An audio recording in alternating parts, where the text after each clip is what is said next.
Hello, everybody. Uh, for some reason, I ordered a pizza and they decided to call instead of knock on the door. So they called like as soon as I hit live. I'm like, no, leave me alone. Ring the doorbell like a normal human. Meanwhile, Uh, I almost had a catastrophic disaster. Like I jumped up and took all the cords and laptop and everything almost went flying. Lord Almighty. oh no. Well, I'm glad that nothing went flying. That's good. That's why I hated when Apple switched from the MagSafe where it just like came off, when you tripped on it and changed it. I much prefer the MagSafe for that very reason. I am very clumsy. I'm very good at falling and walking into stuff and tripping. So, yeah, and I ordered this pizza at 3:30 because it said it would be here in 20 minutes. Oh my So God. that's Well, why it's Texas, so it's a big state. Takes a long time. my old pizza place would call me if it was going to take too long to see if I wanted to pick it up, but this one didn't do that. And yeah, so Chris is going to deal with that, and I will deal with the pizza later. It's not anything special. It's Domino's. We didn't want to do like dinner tonight. So it's not like if I ordered from a mom and pop place that was like real Italian pizza, I would wait an hour and a half. But I expected more ordering at 3 o'clock on a Wednesday. But anyway, so And I'm that's clumsy because I had a great conversation this afternoon with friends that light the way, and I took aside from finishing my my preparation for tonight at 5 o'clock. I took some time. Oh, the pizzas! I can almost see it and smell it. I took some time tonight to just get rid of some excess anxiety and energy that I had that I was been storing up, and made time to just sort of decompress real quick. And I usually do that through music and jumping around, and of course freestyle came up. oh, If you know freestyle yeah, of music, course. and my brother and I used to, as I'm gonna say preteens and not really admit my age, but down in the basement we would have, we would just battle each other off, and I miss that, man. So I'm ready to go. I love music. I of course like freestyle, like that's similar to what was big in Miami, like Diamond Girl and all that I kind was of just stuff. dancing into that. Yes, like that. Love that music. It's Yeah. always such feel good music, and then when I'm mad, I'll listen to like hip hop where it's like beef music, and they're like and like DMX, uh, and all that kind of stuff, and it definitely helps get that out. And I that's one of the reasons why I like DJing, is to play that kind of music and have fun and all that stuff. And I'm gonna do something with music soon on Kick. I'm just figuring out Yes. my technical issues. Right now, I can stream to Twitch just fine. Yeah. But I'm having issues with Kick, so I might have to And ask everyone to sign up to another service. yeah, well, kick is good, and I have to tell you, you've given me a great 2 hours of amazing time every Saturday with the Mob Wives replay. I cannot express. Usually these episodes are very heavy and serious, and we'll get to that. But right now, I think it's important to continue with this decompression and appreciate the things that we can smile and laugh about, and Right. solidify friendships on. And right now, if it's laughing or me reminiscing, because I grew up around some of these women on Mob Wives. I grew up in the neighborhood. I grew up around that lifestyle, and to watch Mob Wives with you is hilarious. It is so much fun.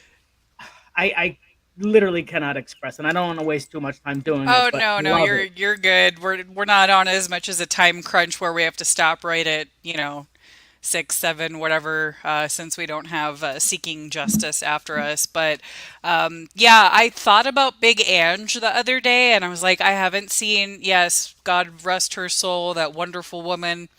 I was like, let me see if I can find Mob Wives. And I got into 5 episodes. I'm like, no, I need to share this. I need to watch this with my friends. We already watched Love After Lockup on Sundays. Let's do another side of it. because it is related to crime. Everything that I do is related to crime in one way or another. Love After Lockup, and then this, it's showing the impact that the mafia had on these families and kind of the aftermath of that. So Yeah. it is it reality TV and drama and all that, yeah, but it shows you a different side of crime and the what happens to those families, and like Carla's husband going to jail and having to raise her kids, Drita's husband also, Renee's dad being gone, and like what happens when you're a mob princess your whole life and how you act and stuff like that. But yeah, if you want to join me on Kick Saturday, I do Mob Wives. I got to figure out the time that I'm going to start doing that every Saturday. And then Sunday, I do a Love After Lockup after Publicly Buzzed is finished on Sundays. So that's whenever he's done. Because this stuff is so serious that we do cover and that we do consume during the week, I do want to make sure that we are taking care of ourselves, that we are decompressing, that we're finding humor, that we're in things that aren't so serious because I mean, all the stuff that we do and all the stuff is very traumatic, and I want to make sure that everybody is taking care of their mental health, and I'm trying to take care of my own mental health. I'm not perfect. I definitely, even though I'm at this stage in my story, I still have my bad days. I still have tough days, and I want to enjoy these things with people that I care about. And you guys have become my friends. Like these are my friends. I don't have anybody that I can call locally and be like, "Hey, come over and watch Mob Wives." And it's so much more fun to be able to watch it with other people and say those things. And yeah, somebody was saying that there's the mobster attorney. Yeah, the mobster attorney is in what is it? The Phil Spector trial that we're watching on Sundays now. That attorney is definitely a mobster attorney. I don't know if have you seen the new trial that Publicly Buzzed is covering? Yeah, it's yeah. I'll be there Sunday again, but it's definitely a mob. So I'd real quick before I share the people that I do want to talk about tonight, I just want to share a flyer again, real quick. So, this was Brandon that we discussed in the first episode. His mother lives in another state, and she's coming to Texas in August. We've already discussed the dates that she's going to come and all that. I'm trying to figure out a way that I can help her. I don't, maybe you guys can help me come up with something. I don't want to be, one, I don't want to be insulting. I don't want to assume that she needs my assistance, but I know that she's a very hardworking woman, and I know she doesn't have a ton of money, and she's going to come to Houston for 10 days to meet with the detective and do all these things that she needs to do. So if anybody has any ideas, or if there's like some sort of fundraiser I can do, or if anybody knows of any hotels in Houston that would be willing to work with us or anything like that, please let me know. We still need tips on Brandon. Brandon was not only shot and killed, but he was burned. And his mother did see the photos of his burned body, and it bothers her because she still doesn't know if he was alive when he was set on fire. I have been fighting with her to get his medical exam for months, a year, almost a year now. We've been trying to get the report released so she can get those answers. So just sharing Brandon real quick again, and if anybody has any ideas on how I can help her or any sort of fundraiser, or I don't know if you guys think if a GoFundMe would be appropriate or whatever it is, you let me know what you think, because I'm going to need your help with this anyway. And then I have two people that I found on ViCap that I want to talk about. So I'm going to share these two. There's a woman and a man that I'm going to share.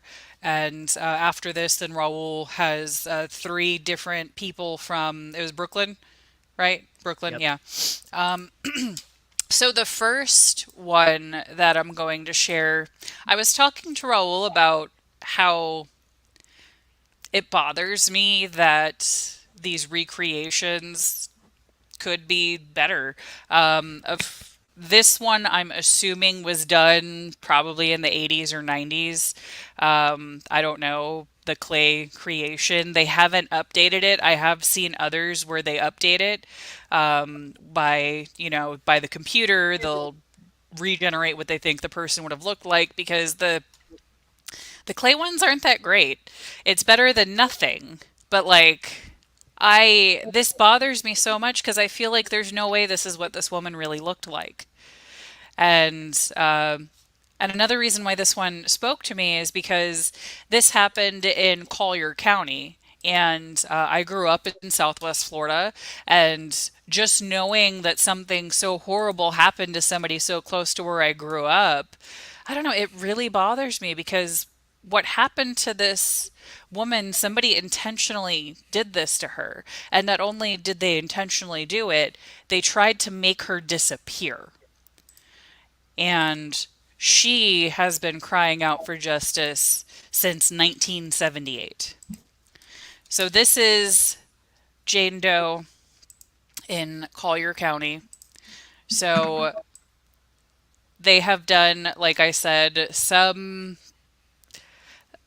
recreations of her face, but like the dimensions aren't even correct. Proportionally, most people's faces wouldn't be far back like that and things like that. So the proportions are already a little off. I do appreciate that they took the time out to at least do this, so there is some sort of reconstruction. But I would appreciate if they did some sort of update on a computer. They did a dental examination and all that, but the really horrible thing is that she was discovered on June 3rd in 1978, and she was discovered in a shallow, I swear I can say shallow, a shallow grave covered with brush in the area of Florida State Road 29, just south of the Interstate 75, Alligator Alley. And if you're familiar with that area, especially in 1978, wasn't like well developed yet. This is basically the Everglades, hence why they call it Alligator Alley. So the victim's body was covered in a white substance, which they found it to be caustic lime. So they were trying to break down her body. They got the supplies. So this is something that was planned out. That this wasn't like some quick thing that they just did. They planned this out and able to get that chemical. It's used in such things such as mortars and cement. So maybe that they worked in these jobs, but it's also been in lots of cases where people have gone out to buy these things. We just saw it in the case that Publicly Buzz just finished, where he killed his parents. He used something similar to try to dispose of his parents. Yes, I think it was definitely premeditated. Cause of death was a Oh, result. I'm sorry to interrupt you, but now they do some training in places like Home Depot or Lowe's when people are purchasing a certain combination of products Mhm. like lye, shovel, or other things like that, and it does get flagged a little bit. Oh, that's good to know. Good. Good, because how many is I wonder, so I'm assuming Walmart doesn't sell that kind of stuff. It would only be like Home Depot, Lowe's, because you always see Walmart connected to these cases, they get all a bunch of supplies at Yeah. Walmart. So the cause of death was blunt force trauma to the head. So they did a dental inspection. So I have no idea how to say some of this stuff, so I'm going to say it wrong. But I think it's important to make sure that we say these things. So I apologize for my mispronunciation because I don't really know much about dental stuff. The mandible section presents with cremoco bridges. That is a porcelain fused to metal from the right lateral through the light. lower right second molar. The bridge is from the first bicuspid to the second molar. It has two bicuspids pontics suspended in between the cuspid and lateral, both of the same materials. They're individual units. The lower left side has a similar situation. So she has a lot of dental work done, Yeah. and I'm shocked that they can't find a dentist that did this because this is a lot. They have bridges, they have a five tooth bridge. It involves two large bicuspids and a molar abutment. I don't even know. The victim was relatively free of all periodontal disease. So they expect that the dental work that she had done was done at least 2 years prior to her death. So it's just I feel like there's information here, and it's just like they're missing some piece that they can't connect it to the dentist because that's a lot of dental work. And they even have, if you go on VICAP's website, I'm going to put a link in the chat. They also have a dental chart available if anybody is that interested and wants to look at the dental chart, or maybe you know a dentist in the area and you want to, look into it. Those are the things that we're hoping for, right? That's the reason why we do this. We're hoping that the right person sees something, or the right person gets interested and can help us with these poor individuals that desperately need solving, because this case is old. This person has been unknown and unsolved longer than I have been alive.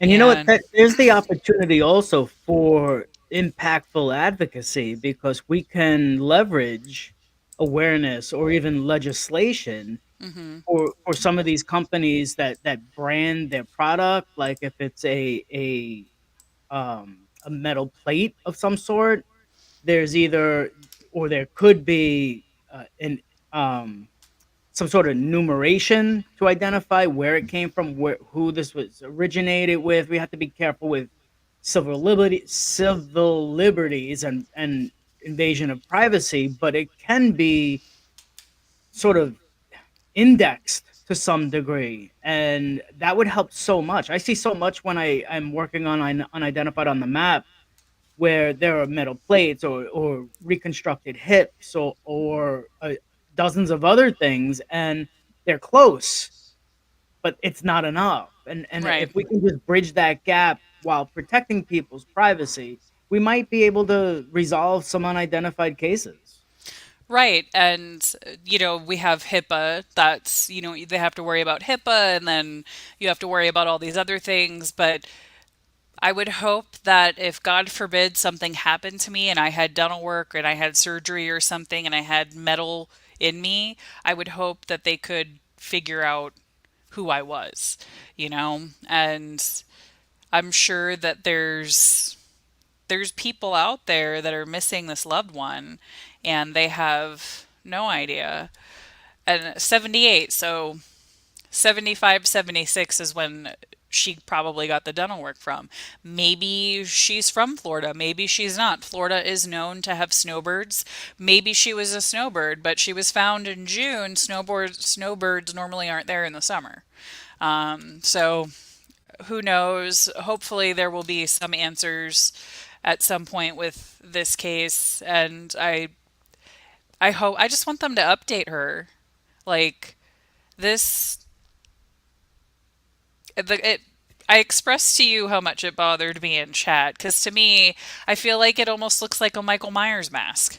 It's just like I appreciate that you can only do so much with with clay, but it needs an update. We have the technology, and yeah, Yeah, I but mean, I think in my response to our discussing this, I've seen so many things that are so stereotypical, so almost racial in their perspective or their iterations. And Joe Jackalone had on his show, and I forgive me for not remembering the name, but he had a great forensic composite reconstructor. I'm Hmm. really butchering that, and no pun intended, but um, really an incredible asset to our awareness of how reconstructions can be. Because I have huge issues. You know, there's over 11,000 unidentified on my map, and I scream sometimes into my into my own hand because I'm so frustrated by some of these composites. And I get it, Namus hasn't been around forever, and I get that technology wasn't as advanced as it is now. I also know that we'll continue to advance, but where's the sense of urgency to go back to those older cold cases and reinvigorate that with new technology? We must learn, we must create infrastructure to develop this and get new perspectives out. And it's going to come into play when I talk later about someone that I want to speak about later on. So it is so important, the evolving of composite imagery. Yeah, my biggest concern is things like this are going to just keep getting pushed with, we have so many new homicides that are happening. Our closure rates in most cities are not that high. I think Chicago has a 30% closure rate in homicides or something crazy like that, and the national average was 50%. I think in Houston it was 70%, but the closure rates aren't that great when it comes to homicides in general. And then our police force is understaffed. They're underpaid, and we're definitely getting some people that maybe shouldn't be doing those roles because they need to fill people in those roles. I've heard from homicide detectives that they're getting newer police officers in homicide than they used to, and then they only stay a year or two. That way they can get it on their resume, but it's not really for them. And then funding. We have issues with funding. There's so many things that are against us in this, and it's like, this is what I want, but I feel like we're almost going to have to do these things outside of law enforcement. Like Poke Mom just said, DNA Doe Project and Othram, they keep identifying people. So thank God for these companies, and thanks God for these other organizations that are helping to identify people, people like us that are help spreading these stories, because the FBI and law enforcement, they don't have the manpower.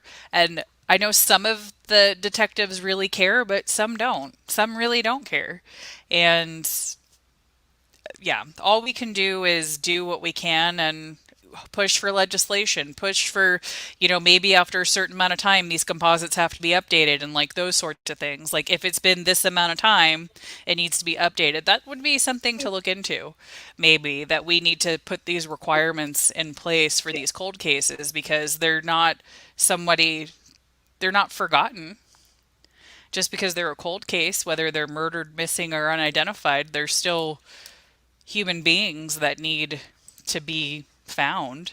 Yeah, I mean, And there's got to be a way to leverage the system that's in place now, because the system sucks and it's not enough. But if we can leverage, maybe let's offer tax breaks to in, to anyone affluent, wealthy, or these millionaires to get an extra tax break if they make donations towards organizations not necessarily like Othram, but Othram or Parabon, or even their local law enforcement agencies, so that they can clear up and fund these DNA testings and solve these cold cases. It's yes, not it's not out of the realm of reality to do so.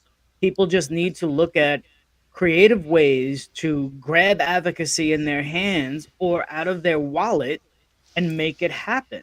If you yes. need a tax break by buying artwork, that's a beautiful thing, and I'm not hating on that at all.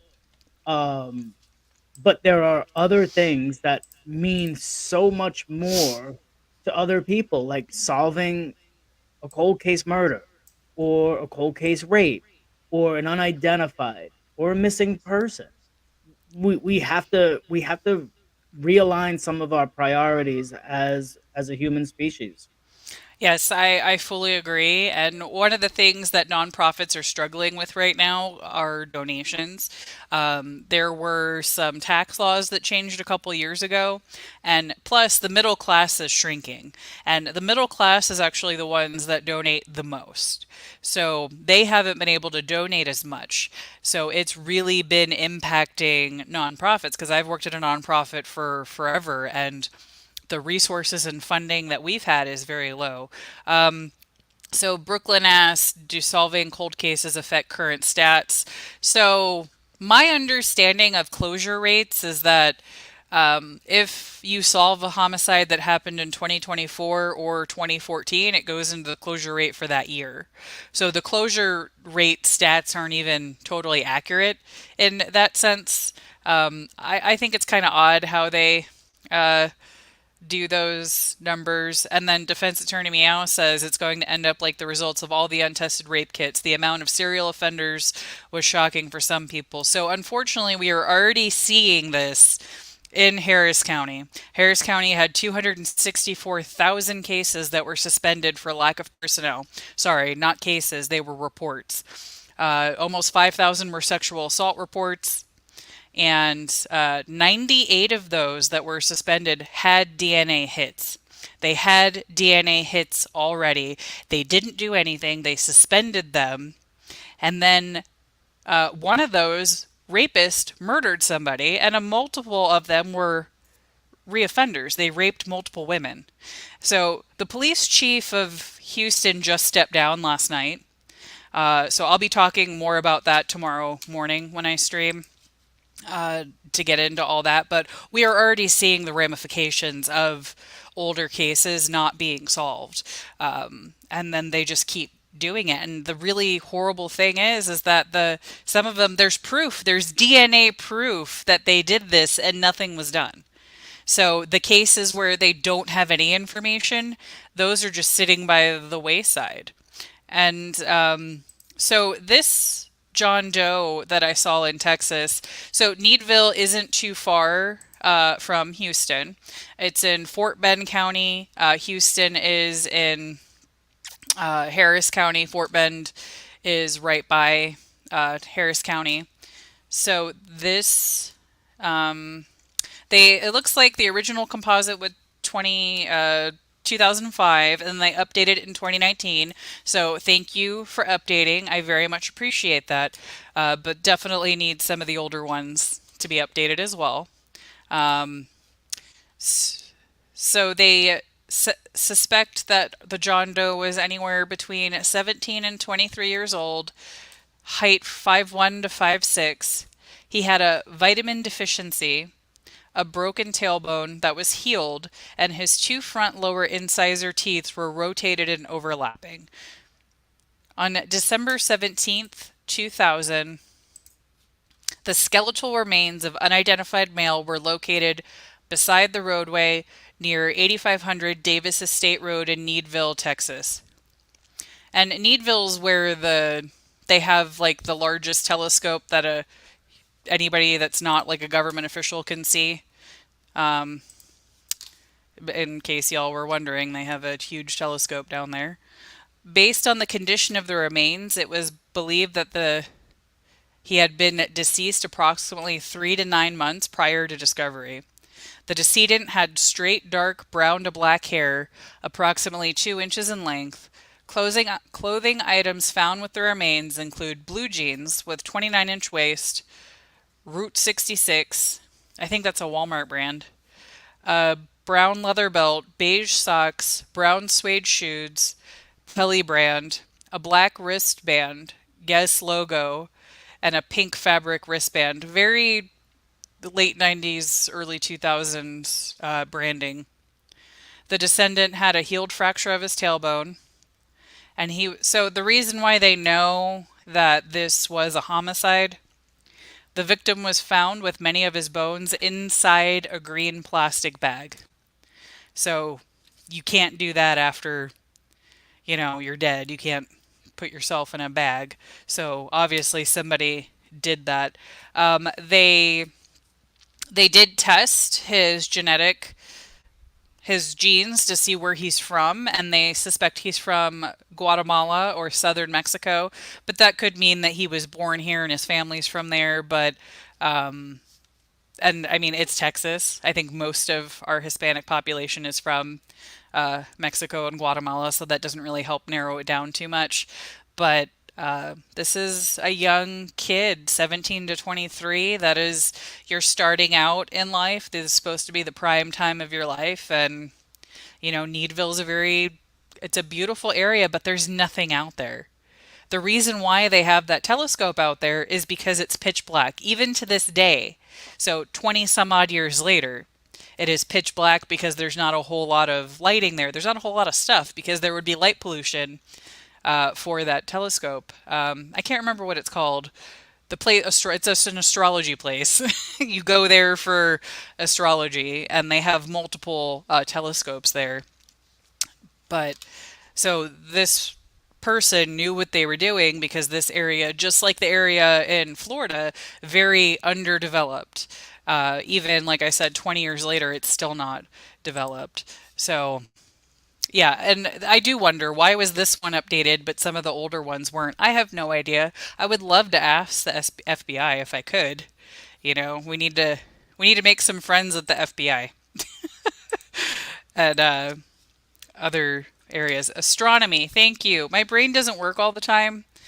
Not astrology, astronomy. It's an astronomy place. So yes, thank you. There's the link. Uh, well, yeah. So this and look how different the composites are. This is a very different look. This is a much different shape face than this. This is like a round and this is an oval. So which one did he actually look like? And then the hair looks totally different too. But the clothes that he had on, the brands that he was wearing, is something everybody was wearing during that time too, so that doesn't really help. But here is Namus number 5771. I almost want to give them names because I hate that they're just John Doe and numbers. I know you feel the same way. I know you do. I mean, I humanize them, and there's nothing else to humanize them with other than a number. So sometimes that number becomes their name. I hate it. Um, it's why I get very, very like emotional when a number becomes a name again. And I like the 7343 that I spoke about last week. I don't give her a name because I don't want to label her or define her until I know who she is and let her define herself for me. But it's the same thing, and all I have is the number at the moment. The number just for me just is a pivot point to go to the facts and the stats or the location in my mind. It's whatever is within the nameless account or the story of their death or demise, or the circumstances is how I define them until I learn their name. Yeah, it would definitely be a very. I could understand how it would be very emotional once you get the name. Now that I'm going, not definitely not walking as deep in the journey as you are, but I am seeing much more what you're going through. More I dig into the NamUs and the VICAP FBI, because all the ones that I follow on VICAP, something happened to them. They weren't just found that way. Somebody did something, and not only is their homicide unsolved, they're unidentified, and I think that extra gets me. But I'm super sensitive, and that's why we work so well together because we're both super sensitive. Me sensitive? Go figure. Yeah. I'm gonna take a minute if you don't mind. I want to add your dough right now onto the map. So I'm just gonna share my screen, if I can remember how to do that. Okay, share screen, and I'll literally add the dough. Right? Can I share both screens? I don't know. Let me You let might me. have to remove that one and put the other one. But yeah, so you guys are going to be able to see live how Raul adds people and does what he does on the map. Can I add? I don't know if I can do two. I need to go back and forth between the map and name is, but I'm gonna bring up the map first, and you can see that, right? We can see the map, yes. Can you see what I just did now? I switched No, over to name is. No. All right. Well, maybe I'll just show it. All right. Well, I wanted to show the name is screen too, but what I'm gonna do right now is copy. Luckily, this name is page has coordinates.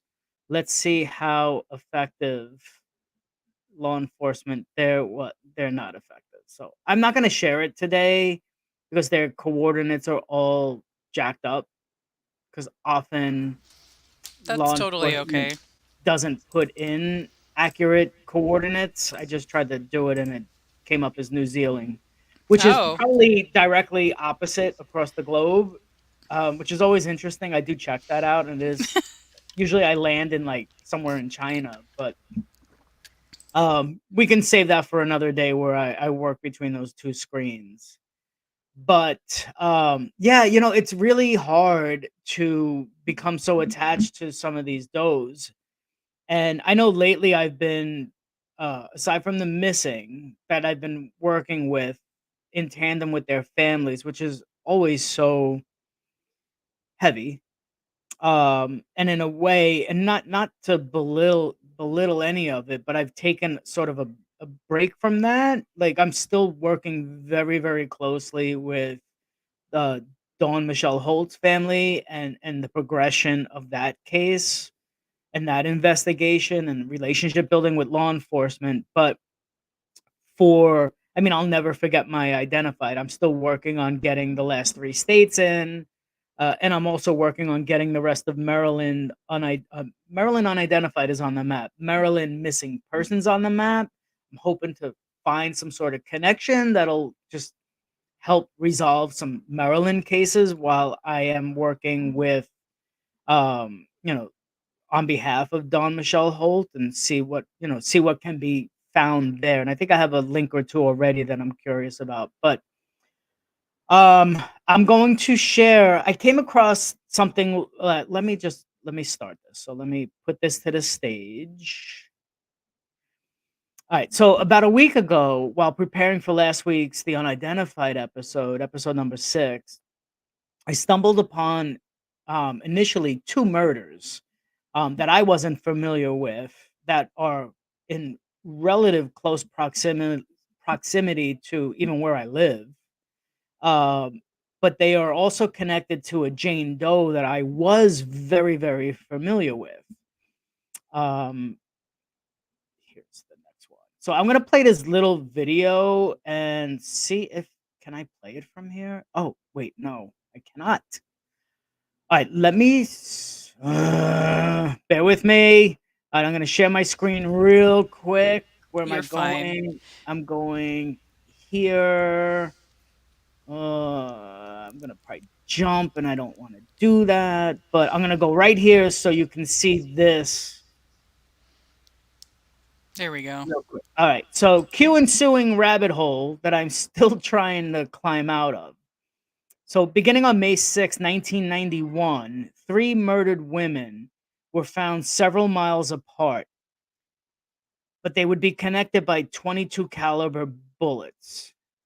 They are 25-year-old Debbie Brown, they are 32-year-old Charlene Brown, they're not related, and a 17 to 22-year-old unidentified woman, UP number 7390. I tried to practice the verbiage versus the video, but I am not about the rules, so I don't I So the ballistics are what connected these three women. yes, to a very, very large degree. So I'm going to unshare my screen so I can go back to the regular presentation. I'm sorry, I'm such an Oh, amateur at this. please. I have technical issues all the time, and I am literally a certified computer technician, so you are totally fine. Yeah, it's speaking of the ballistics, do you know how long did it take for them to connect those cases? Do you know if it took years or No, it took weeks, less than 2 weeks to connect, and I'll so explain they why. tested the ballistics that quickly. So like in Brandon's case, they have two suspects that they have, but they're not sure that they're suspects. They're running ballistics on the weapons that these people have. Yeah, It's been over a year for the yeah, ballistics, and it's just like, so the person that did this could be out doing all this other stuff, but it's taking so long for and it's just like the rape kits, all this stuff, because people that do horrible things are probably doing more horrible things. So they it don't just stop. it bothers me so much, but I'm glad to hear that they connected it quickly. I'm hoping in a good way they connected it. It was like good police work or something. Well, No, no, no. no. I tried. I'm It, trying to yeah. be nice. So Debbie Brown, according to the New York Daily News, and I'm quoting here, quote, Debbie Brown, 25-year-old of Amboy Street, Brooklyn, was found shot in the heart and discarded in a parking lot at 276 Stanley Avenue. This is that parking lot, which is about 2 miles from the corner where cops said she plied her ancient trade. Remember, these are verbatim from the Daily News in And 1991. This is not me. oh, yeah, 1991. Yeah, that's where Yeah, prostitutes were like the worst thing on the.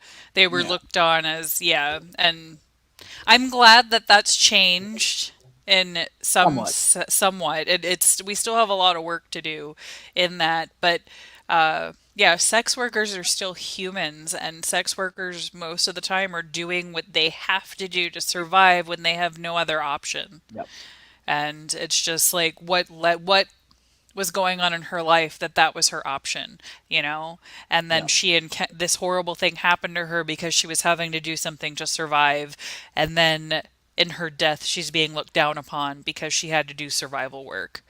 And exactly. I took the liberty to change the word dumped to discarded because dumped is crude, and even in death, people deserve dignity. Um, Debbie was born in 1966, and I believe I was able to trace her to an address on Rogers Avenue, which is approximately 3 miles away from where she was found murdered. Very little is known about my phone is acting up. Sorry. Very little is known about Debbie, and since I am still in this rabbit hole, I'll update viewers if I can uncover some more info over the next few weeks. I don't expect to get out of this rabbit hole anytime soon. I think there's something there that needs a lot more looking into. But what is known about Debbie was that she was a survival worker, and that she worked approximately a mile away from her home and 2 miles from where her body, naked from the waist down, would be found. I'm going to jump to here. Charlene Brown. Charlene was a 32-year-old survival worker who lived on Van Siclen Avenue in East New York. Let me see if I could do something here. I'm gonna get bold right now. Let's see if I don't screw this up completely. And get a nope, it didn't work. All right, whatever. But here you can see that where that one anomaly icon is where I estimate Charlene to live. There's an apartment complex there. Below, down at the bottom where the heart is where Debbie Brown was found in that parking lot. So Charlene was a 32-year-old survival worker who lived on Van Siclen Avenue in East New York. Van Siclen Avenue is less than 1,000 feet from where Debbie Brown was found. It does bisect half of Brooklyn. It goes from where the bay is underneath that map on the south side to the north side where Highland Park is. And if you know anything about New York and Long Island murderers, Highland Park in Brooklyn is a center spot for sex work, survival work, um, inundated with drugs and pimps and just really evil people that prey on innocent people. Van Sicklen Avenue is less than 1,000 feet from where Debbie Brown was found. I think I said that twice. Let me jump twice here. This is slide 12. Charlene was shot 6 times, close range, through the heart and head with a 22 caliber bullet. This location is approximately 5.5 miles as the dove flies. I didn't want to say crow. I wanted to say dove. I don't say feed two birds with, I don't say kill two birds with one stone. I say feed two birds with one scone. I know it's cheesy, No, I love that. I'm gonna but steal that. I've changed my brain to default to that now. And this location is 5.5 miles from where Charlene lived, and from what I've been able to discern. The next one I want to talk about is NamUs number 7390. And I'm going to, am I going to be able to do this? Yes, I'm going to read this right from the slide. So 7390, and this is NamUs's original listing. Female, white, Caucasian, 20 to 40, estimated year of death, 1991. Sorry, I left that out. Her estimated PMI, which is postmortal interval, is weeks. Aside from her height and physical characteristics and the the correct coordinates, which I appreciate very much. And then the circumstances is unknown female found in an open grassy area off of Seaview Avenue, 200 feet west of Fountain Avenue near the Belt Parkway. All of her remains were recovered. She was in an advanced state of decomposition. There are her physical descriptions of hair color and eye color unknown because of decomp. Feel like they could have had some hair. Hair takes forever to decompose, and I mean, I think Brooklyn Pizzola can certainly talk a little bit about that, but Yeah, decomp doesn't take that fast. don't they normally find people with like the hair, some hairs still attached? So wouldn't they would Yeah, how for long years. did it take for them to find her? Weeks. So there's a lot of misinformation in here, and I'm not saying it's intentional, but there will be some changes in this profile coming up. And according to that New York Daily News and New York Times article, which I found at last minute, this last body was found in a weeded area near the same address I mentioned before. She had three 22 caliber bullet wounds to the head and heart, which matched the gun used to murder Charlene Brown. I think what was two things that I got out of this 7390 doe was one, she was wearing a wedding band, and two, she was 3 months pregnant. And that is significant. That's a vital piece of information. Um, there have been 9 modifications since her inception into NamUs, all beginning in October 2022. All but two were what I call hidden modifications, meaning anything from a grammar correction or a law enforcement access only change to just anything grammatical. On February 7th, 2023, new composite images were added. These are the two to the left. And on January 30th of this year, 2024, additional neck composites were added, and these are the three towards the right.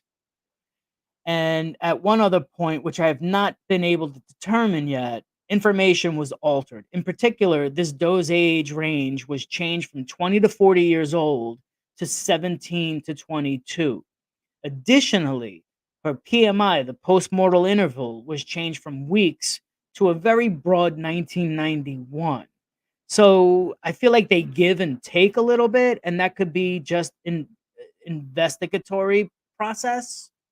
But because I've seen so much happening in the last 2 months, and I've submitted her for several people, Jessica Soto, and I'll mention them at the very end, but um, it could be part of that process. There are 6 known exclusions for 7390. The most recent exclusion was 2 months ago, 32524, eliminating missing person Linda Ackers as a possible. Closer to New York exclusions include Denise Griffin and Noreen Higuchi Brown. Um, those are very important missing persons to me. Um, could be Lisk related to some degree. I know Denise Griffin was looked at as a possible Joel Rifkin victim.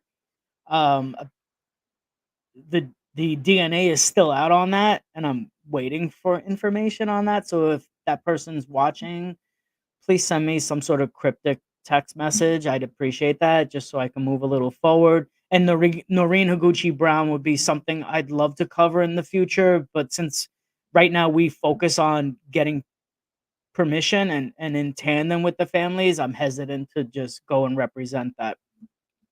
Now, as far as ballistics, the 22 doesn't penetrate very deeply, and it certainly doesn't make a big hole. And this could explain why Charlene was shot 6 times and 7390 shot three It times. just like from what I know with ballistics and weapons, being a gun owner, going to military college and being a sharpshooter and all that, I was always told that a 22 isn't something that you really want to use as home defense because it's not going to take down the person. It won't go straight through. It'll go in and maybe bounce around. And so if your mindset is, I'm going to kill these people, it's almost cruel to use a 22 versus a 9 millimeter or a 357 No, because they didn't have to shoot them 3 times, 6 times, and 3 times in the head, 3 times in the heart. They're doing everything that they can to make sure that this person doesn't survive. But why yeah. wouldn't you use a higher caliber? That's I because mean, that it could just be, an underground weapon. And I think with Debbie being the first of the three with the 2 shots, one to the heart, one to the head, she may have just expired in that moment. With Charlene, it's almost even more cruel. 6 times you would think it's a crime of passion, or it's anger of some sort of yeah, that's not level we can't imagine. But right. That's something that's like they want to make sure this person is not coming back. They want to make sure this person uh, is dead. Is it maybe they hate women? How many serial killers have we seen that hate women, hate sex workers, and they are just brutal to sex workers because they have an underlying issue because of their over controlling mom or their dad beat them because they put on high heel shoes or whatever. So yeah, maybe it was something like that, but that's just and for them to specifically go for the heart and the head, not just randomly shooting anywhere else. yeah. By the end of May 1991, the news regarding these 3 victims began to dissipate. I think it wasn't working. Okay. I have not yet been able to determine any further information, um, although I'm tenacious, so I'm not going to stop. I did file several Freedom of Information access requests this very afternoon. I got acknowledgments of that already. Not expecting to get an answer at all. And I would not recommend anyone to hold their breaths while waiting for a quick response. I've been waiting. My longest wait for some FOIA requests are right now 2.5 years, which is criminal and technically illegal, but Yeah, they have that's a 30 mountain to climb. days. Yeah, they They have 30. acknowledge it Oh, they within acknowledged a it. certain period of time, and then particularly with NYPD, they acknowledge it, and then bye, Felicia, you're gone. You know what And Harris County's starting to do? Charge. They'll say, swap. I'll pay. Just give me a goddamn answer. Because Harris, so what they've started doing, this just started happening. People that I know that do FOIAs, one of my friends that's also, a very big criminal justice and victim advocate, they wanted $4,000 for what she was requesting. And that's ridiculous. For FOIA, So, that's ridiculous. yeah, That's illegal. $4,000. Yeah, Yeah. that's let me fight. Yeah, let me go. I'm ready to go. Yeah, That'll I piss think me off I big think that we're time. going to probably make it to the Capitol at some point, get some Yeah. senators and stuff on our side and change some legislation. We got to do something. But yeah, that I'm hoping that that's not what they're going to start doing to you because that's what's happening in Harris County and I mean, she's they've not the only been. person. Yeah, I mean, they've been. NYPD and I don't have the greatest relationship. There are people, Detective Acosta, that I literally cannot tolerate, and I have no shame in putting people on blast. And, one thing I learned in my retail career is do it, apologize afterwards. That's it. Yeah. Um, so what else was going on in 1991 at that time? There were several active serial killers in New York City alone. Joel Rifkin was active from 1989 to 1993 with 17 victims. Heriberto Seda, active from 1990 to 1993 or longer, had 9 victims. He was a shooter, so he could be a very prime suspect. Richard Westall Rogers, the last call killer, although he predominantly killed gay men, we don't know anything more than that. And Rogers was active from 92 to 93 and he had 7 plus victims. There is of course John Bitroff, which is a whole other rabbit hole in and of itself. In 93, 94, he is has been convicted of killing Colleen McNamee and Rita Tangretti out on Long Island. And there's a whole lot going on with John Bitroff currently. Man, I had no idea that this many were active at the same time in New York. That's That's New York City, all at the same time. Robert Schulman was active from 1991 to 1995, 5 plus victims. He tended to um, solicit his victims. They were survival workers from Yonkers, and then he would just take them and dismember and discard. Aaron Key was a serial rapist and killer, active from 1991 to 1998. He had 3 or more victims. And when I ride my bike or had rode my bike with my daughter along the FDR Drive in New York City and take the bridge over into Randall's Island. Um, Before getting on that bridge, he killed a child. He raped and killed a child and left her body at the foot of that bridge. And there has never been a time in my life that I did not stop, acknowledge it, or while I'm pedaling uphill this ridiculously high bridge, um, cry and fight back those tears and use that to drive the catalyst to get me up that hill, um, every single time. And I think of her more often than I can acknowledge. There was Harvey A. Marcelin, um, active from 1963 to 2022. Although he only has 2 to 3 possible victims, he was most recently arrested a couple of years ago for the murder and dismemberment of his um, love interest. He, she, they. He's a very curious person that needs to have some more looking into. And then there was also Vincent Johnson, active from 1999 to 2000. He had 5 to 7 victims. He was born in '69, but he would have been in the prime serial hmm killer age in the 1990s. So there's a lot to be looked at here, um, and to follow through. But The one thing what I'm gonna do next is probably gonna be hard, and I can't do one of these episodes without getting even remotely emotional. So the next slide will probably be that, and I think I'm going to use that from here on out wherever I have the opportunity. And it's something I learned from the Girlfriends podcast. So if you haven't listened to the Girlfriends podcast, I'd suggest downloading it, bookmarking it, and listening to it. What they did at the very end of their season one um, episode moved me beyond tears. It shattered me on while I was on the public transportation in the city, and people came up to me asking me if I was okay, and I Oh, wasn't. But oh, I battled through it, and I'm going to do it to this one too because they deserve this. These are some of the victims from 1991 that might be attributed to any whoever is responsible for this. So starting with Debbie Brown on May 6th, shot once through the heart with a 22. Charlene Brown, shot 6 times with a 22.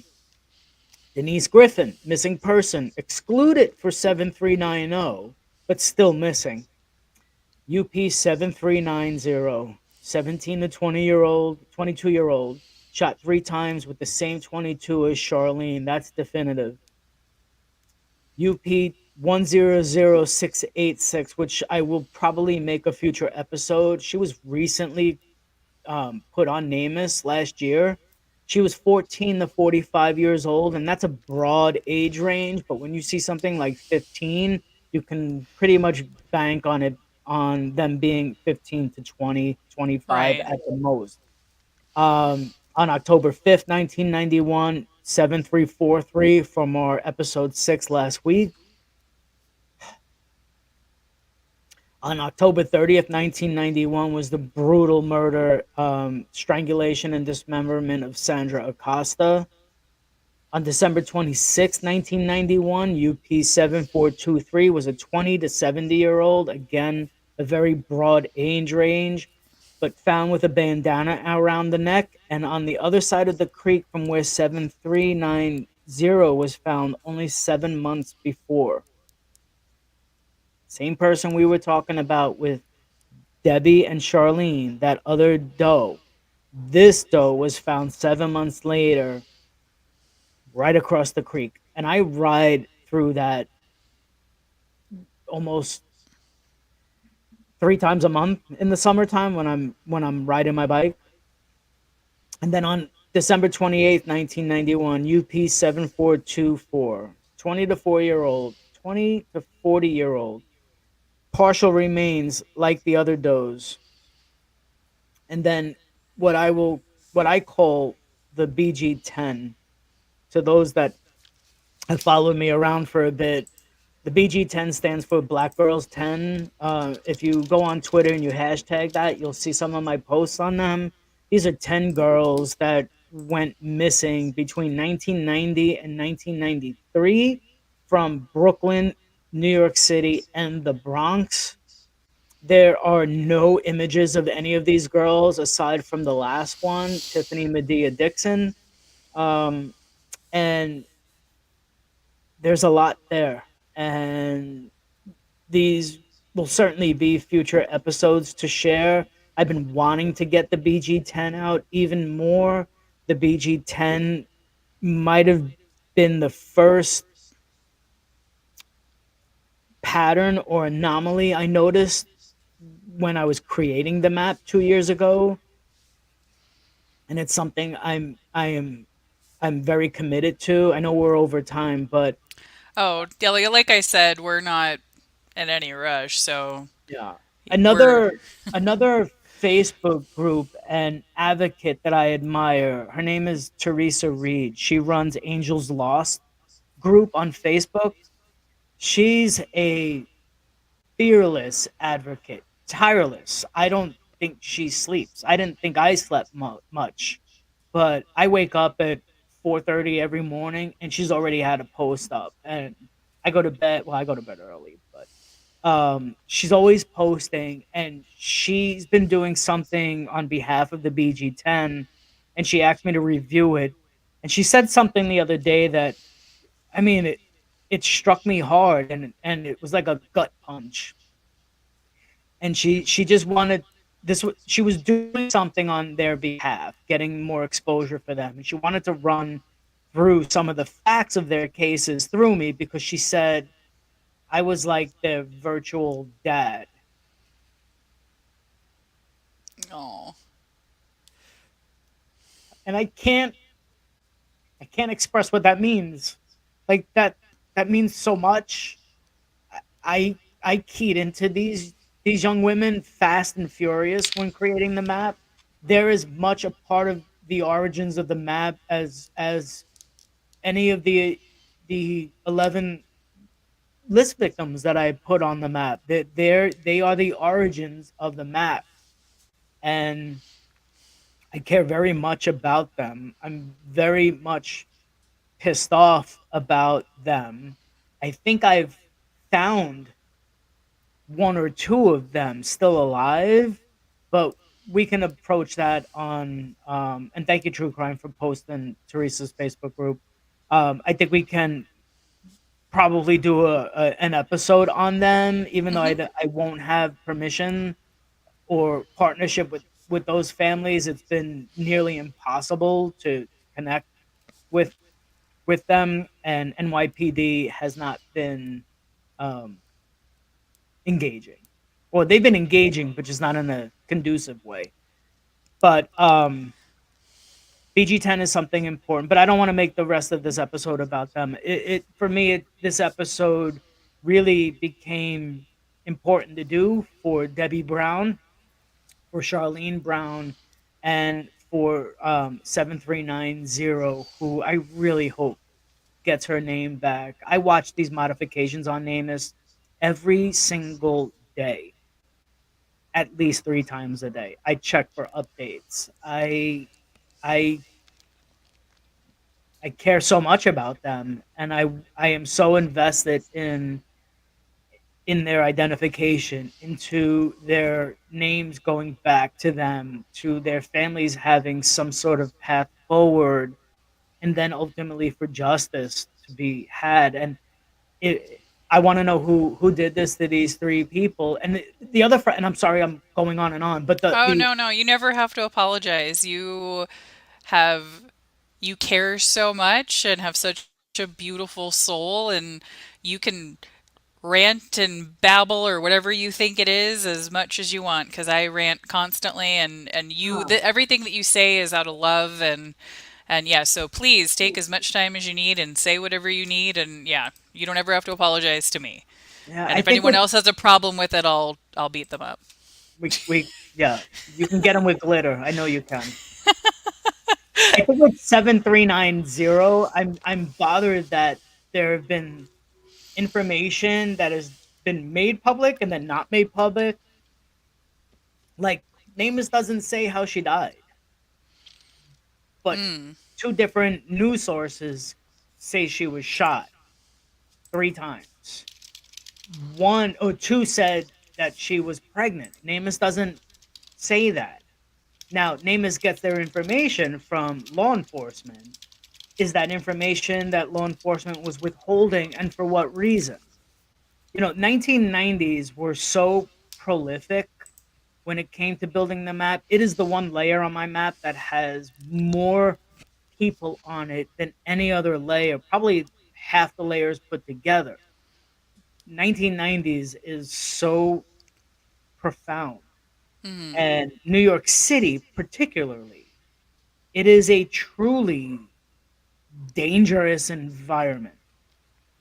And it is the one decade that endears me so much to so many victims. There's uh, the BG10, there's Judith Ramona Velaz, there's Denise Griffin.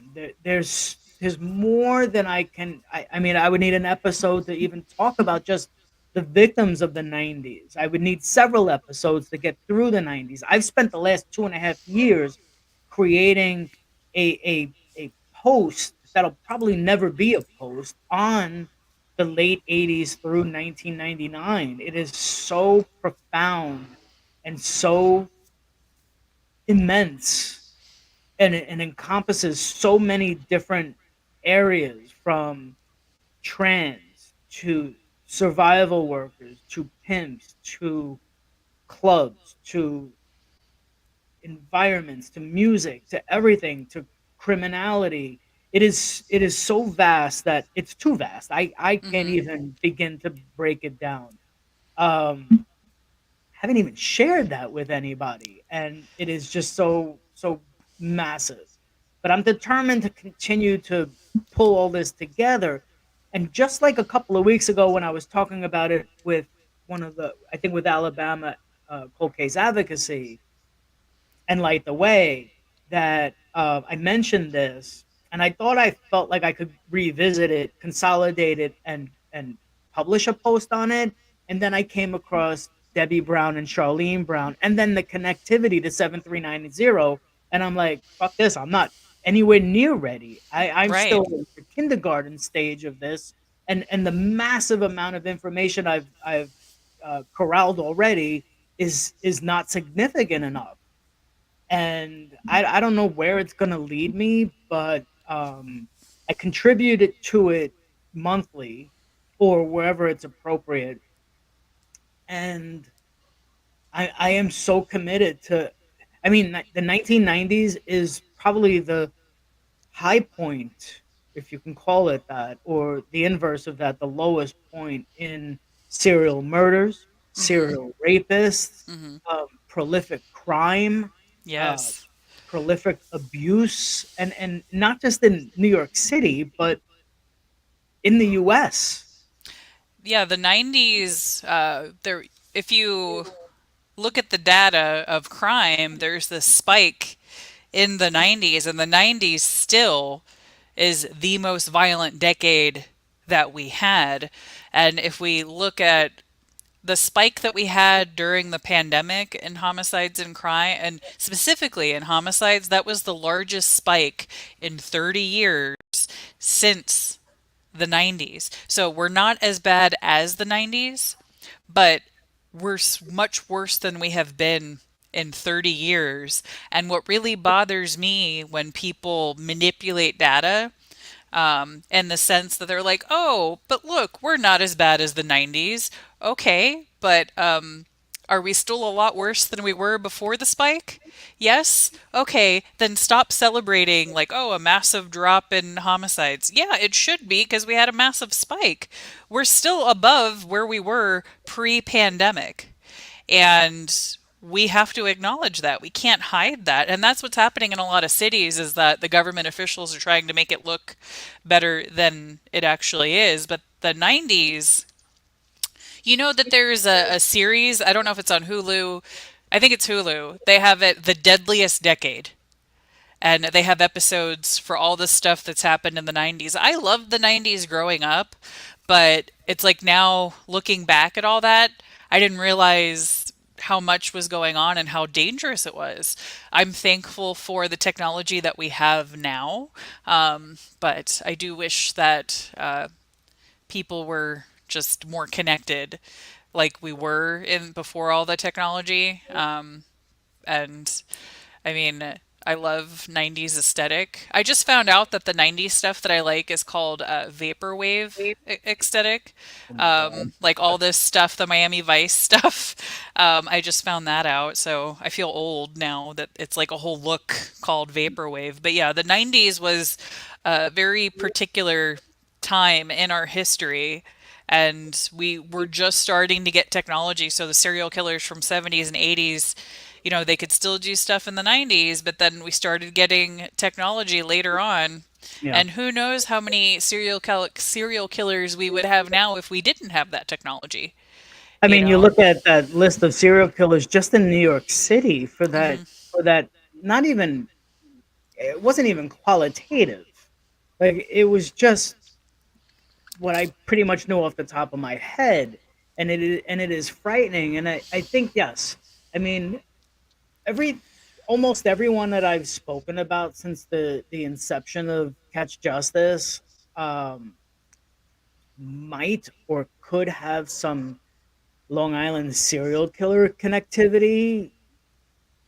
I'm not going to say anything definitive because we just don't know. Um, there's been several of us that have always, put forward that there are in- possibles that really should be looked at, and Brooklyn is absolutely a prime ground for that. Hmm. And what you see posted now from Brooklyn Pasola is, wow, in 1991, Rex was an apprentice to an architect who lived on Carroll Street in Carroll Gardens, right where Sandra disappeared. But it's, yes, you're right. But it was also blocks away from one of the BG10, the last one, Tiffany Medea Dixon. So, when you look at my map, anything that's in brown is Rex. That first layer, when you look on it, is the RH layer, which is the Rex Heuermann layer. And you could see his building permit locations from the late 90s and on, I think.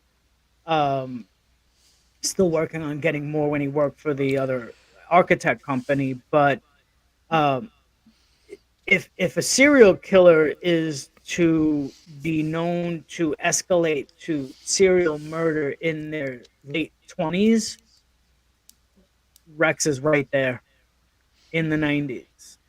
Yeah. So some of the other serial killers I mentioned above, but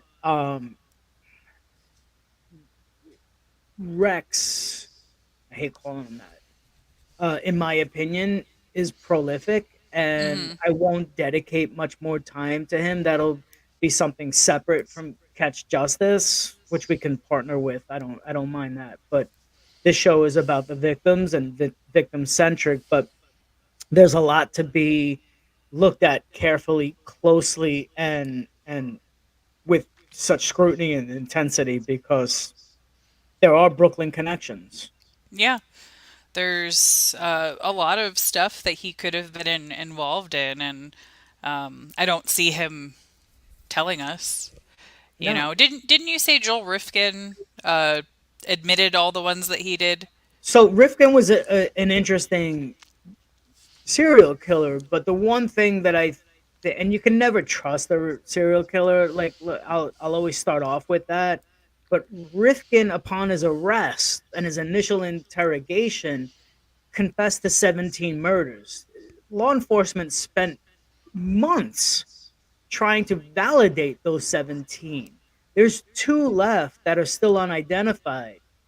Rifkin's been a part of helping law enforcement to identify those two victims. He doesn't know their names or he cannot recall them, and one of them may come up in the future somewhere, and I'll mention that when it's closer to that. But um, Wow.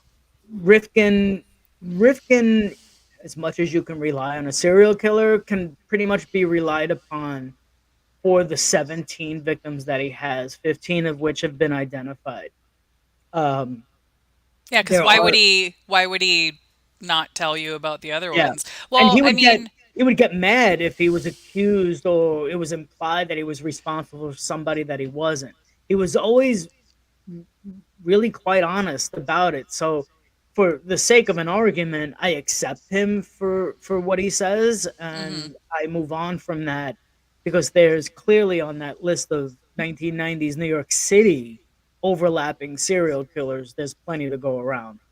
Right. And I feel like a couple of the serial killers that once they're caught, I don't want to say that they've changed, but they certainly do things to help. Like Rifkin is doing that, and the Son of Sam working on getting the Son of Sam laws passed for murderabilia.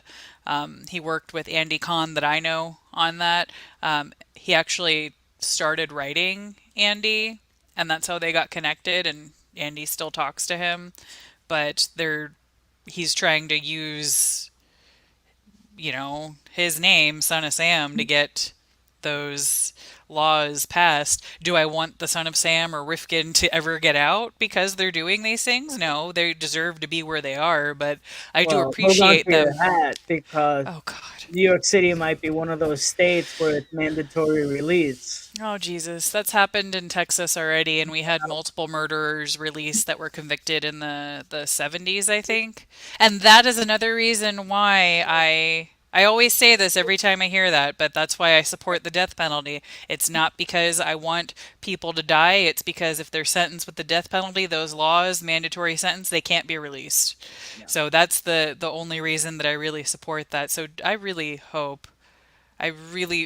really hope that that doesn't happen. If that happens, well, I'm going to fly to New York and we're going to be protesting and we're going to be causing all sorts of ruckus in New York if they're going to try to let someone like Rifkin or like that out. No, Yeah, and that's the issue I have with the mandatory release laws. There should be stipulations. If you're a murderer, no. If you're a rapist, no. If it's a violent crime, no.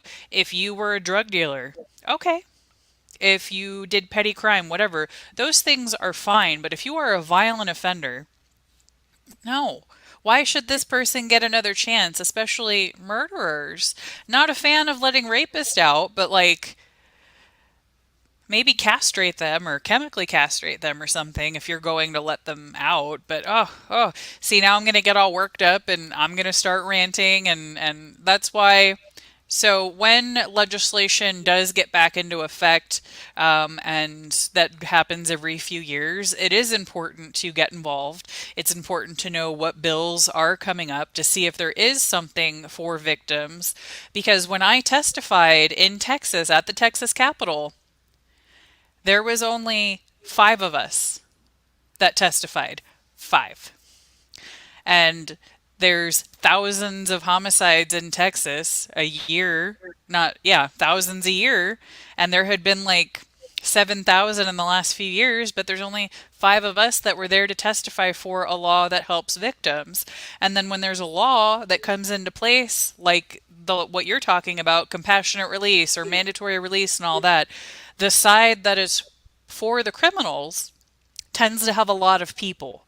And the stuff that is for the victims doesn't. So, everybody out there, if you want to know how you can help, get involved in legislation. Write your congressman, write your senator, check to see what bills are coming up, and then write, go online, and you can submit your opinion online, whether you're supporting or against it. And if you can, go and testify.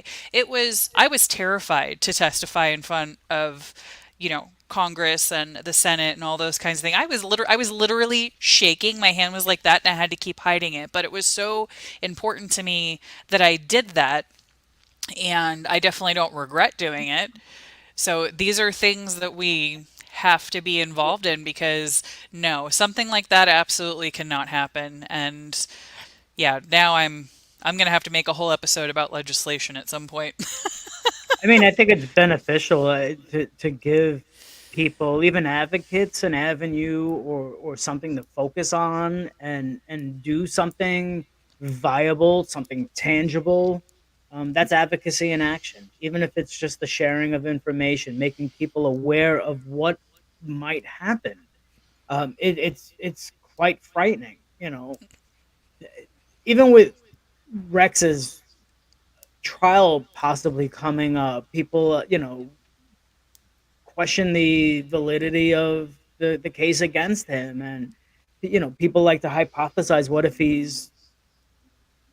it's a mistrial or he's allowed out. I can't fathom that. Like, that is something that is not realistic to me. Like, that's just not in this world. Like, Hmm. it's just not real. It can't possibly be real.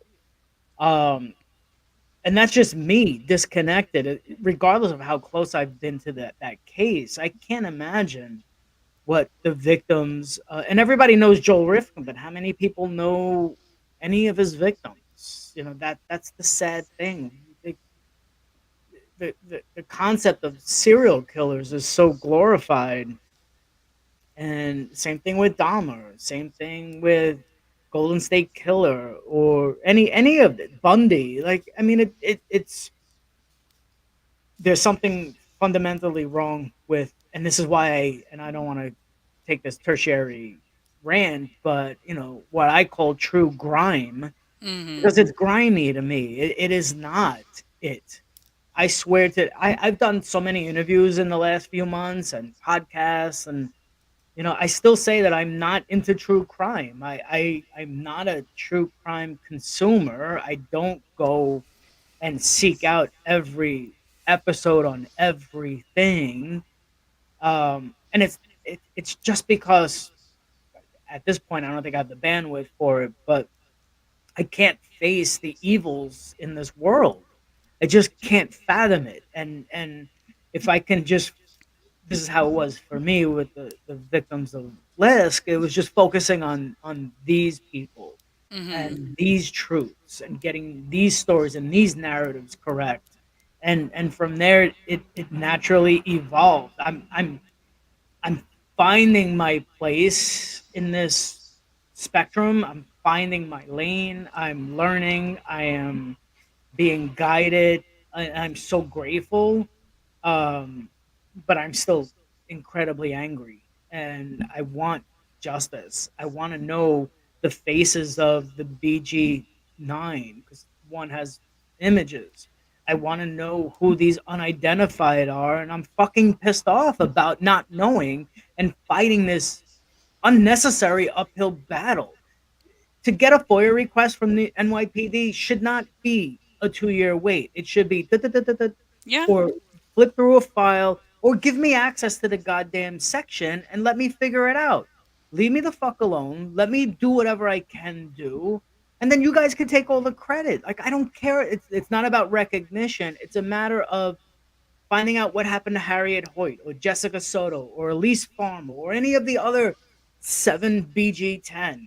It's a matter of finding who 7390 is and 7343 and 7423 and 7424. For Christ's sake, let me stop.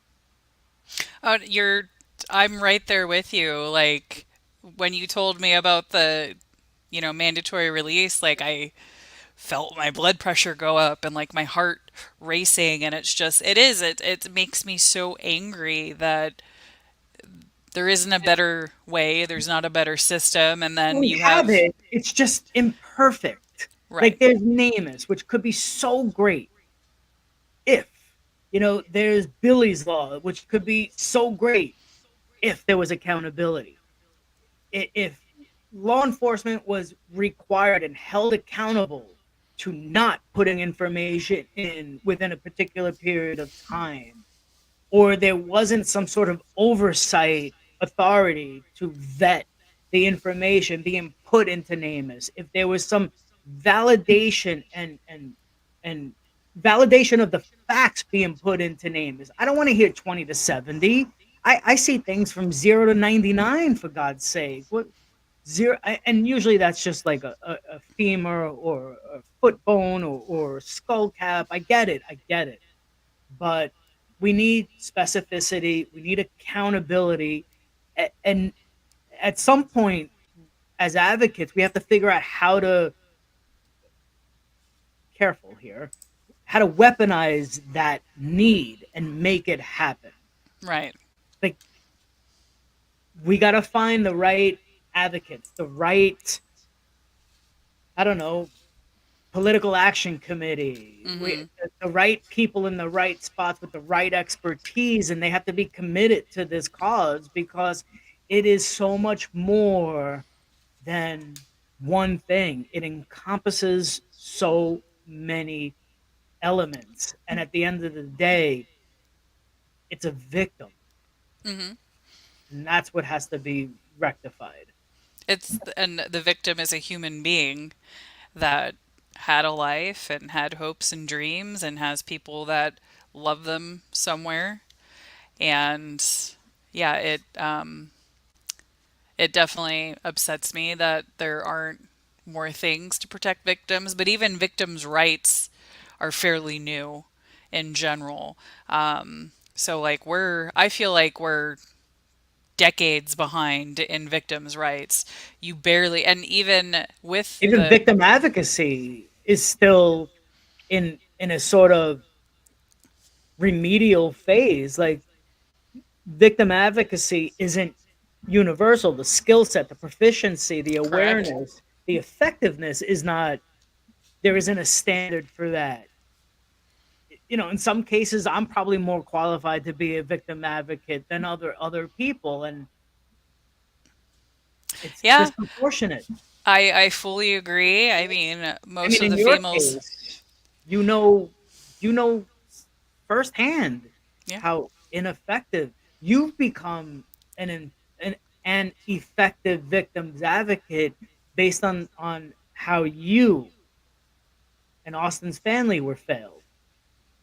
Yeah, I mean, we didn't even have a victim advocate contact us. We had to ask um, for somebody to contact us, and I had left a voicemail. And for some reason, I actually found the voicemail that she called me back to tell me stuff, and I was listening to it. I'm like, oh, that's it. The area that we lived in, there was only one victim advocate for the whole county for the sheriff's office, just one. And in Harris County, there's multiple, but most families are not offered a victim advocate. Most families don't even know that that's an option. They don't. Um, and if something happens, there's always a victim advocate. The police have a victim advocate, and the district attorney's office have a victim advocate. It shouldn't be a secret. And then there's the victim compensation fund, which it's almost like you have to do a secret handshake to be told about it, and then another password or something to actually get the funding. They Yep. don't make it easy. So these things that are in place aren't good enough. But at least they're in place. At least we have them because we didn't even have those until years ago. There's somebody that's in Parents of Murdered Children. Her daughter was murdered in the 80s, and she tells us how much different it was back then. And you used to have to, even of getting a transcript of stuff. Like the defense used to be able to get it and not the families, but now the families can get it, but you have to pay for it. And it's just like stuff like that. Like there should be things in place that are there and should be standardized. And it pisses me off so much that it's not why isn't there like a victim advocate class or a certification? Yes, you can take criminal justice, but that doesn't tell you what to do. And I was even trying to get this book. I was trying to get this book right here into police departments. I offered to donate the book, and I was turned down. They told me that they can't give people books that you can buy.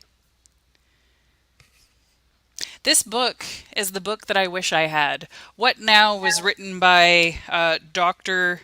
Jan Canty, and her husband was murdered in the 70s, and it was a pretty big case. She had to move from Detroit when it happened. She's actually on an episode of Who the Bleep Did I Marry?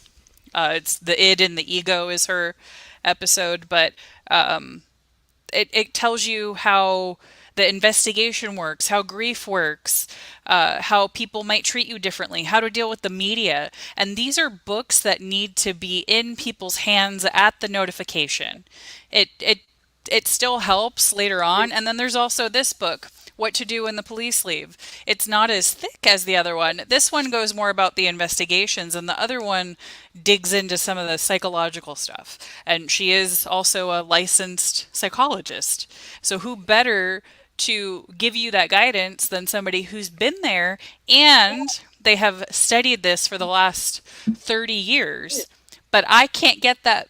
I can't get a local police department to take the damn book for free to give it out to murder victims' families because I asked them, how many do you think that you would need in a year, whatever, and then, yeah. So now I'm gonna have to go to the new police chief and the mayor's office and like throw a little bit of a fit and hope that they do that. Yeah, and then it's different from every county or every law enforcement agency. So It is. I've been it, dealing with multiple law enforcement agencies. I'm hoping that uh, I'm hoping Montgomery County gets a new sheriff. If they do, then that's good, and I'll be able to work with the new one, but the current one. And HPD just lost their police chief, so maybe I can try again. But like, How ridiculous. I said, I will give these to you for free. And I gave those books out to multiple victim advocates, multiple departments, the district attorney's office, the sheriff's office, Houston police. Like, I'm trying to get this book spread out. I gave it to Nancy Grace for Christ's sakes. When I saw her at CrimeCon, I'm like, please, like, everybody needs to know about this book. This book is so important. And I feel like I'm talking to a wall.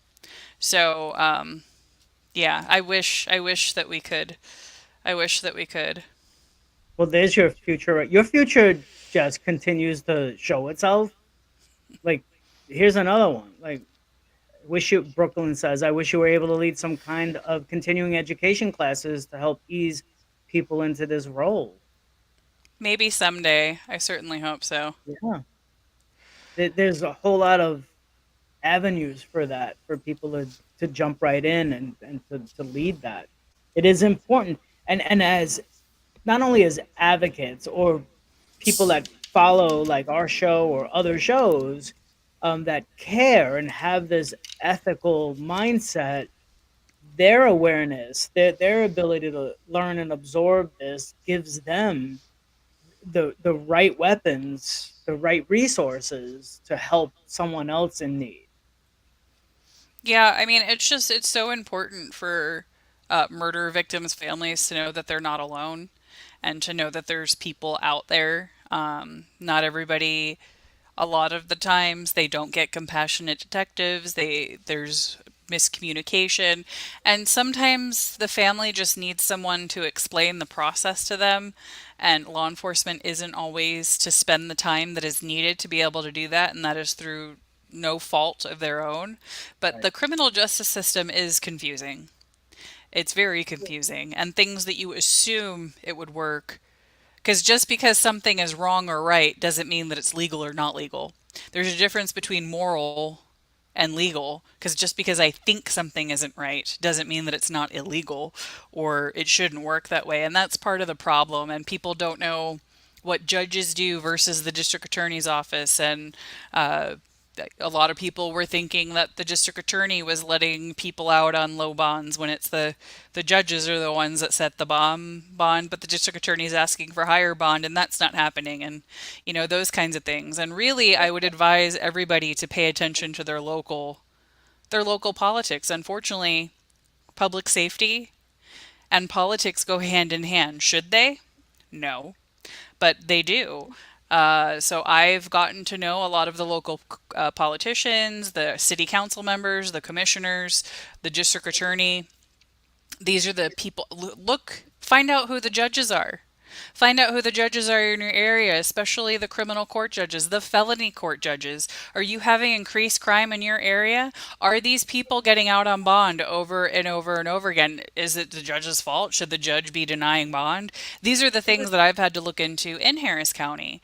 And we have had a lot of issues with people getting repeated bonds over and over again with we've even had somebody murder somebody, get bond, and then murder somebody again. Like, those people shouldn't be out again, but people are blaming the wrong people. So you have to make sure when you go and vote and you're voting for a judge, are you voting for the right person? Because when it comes to judges and district attorney, the party shouldn't matter.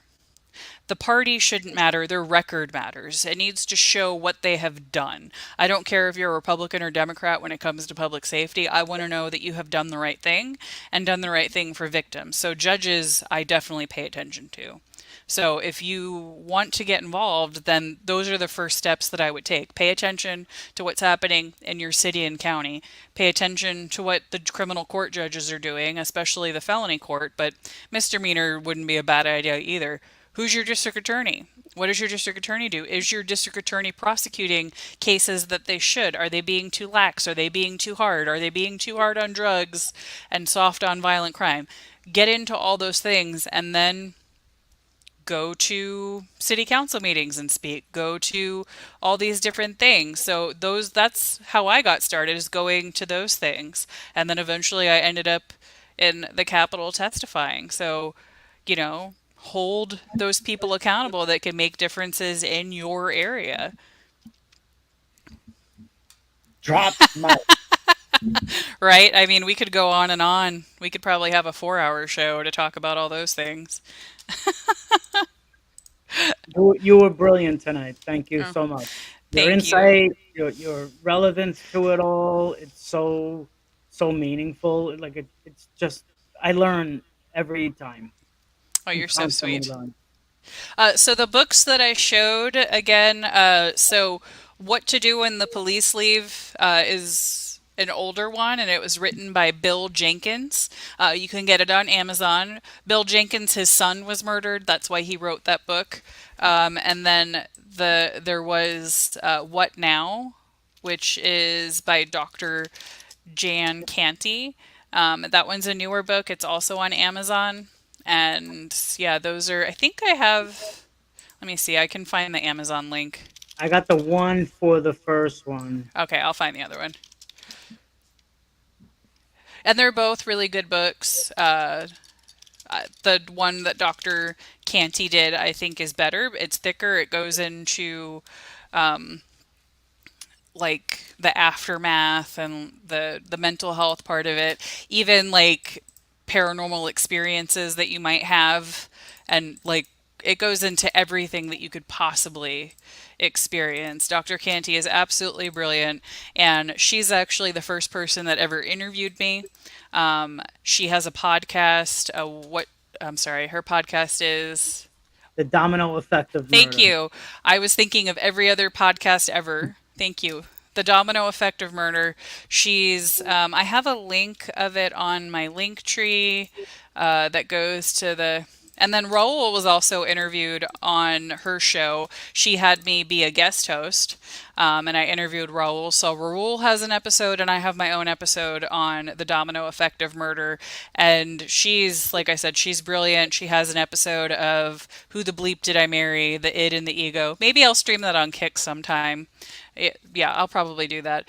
But yeah, that's. Anybody else have any questions? Anything else that you want to see? Because other than that, I'm gonna sign off and eat this pizza that's been sitting here. Um, Because I can't eat during this. It's that's not something I'm. It was very nice of Chris to bring me the food, but I definitely was not going to eat. Let's see. Well, that's all I got for tonight. I will be back tomorrow morning at 7 a.m. Central. I always have to think. 7 a.m. Central, 8 a.m. Eastern for the crime recap that I do. And then Saturday, I'll have to figure out what time for Mob Wives.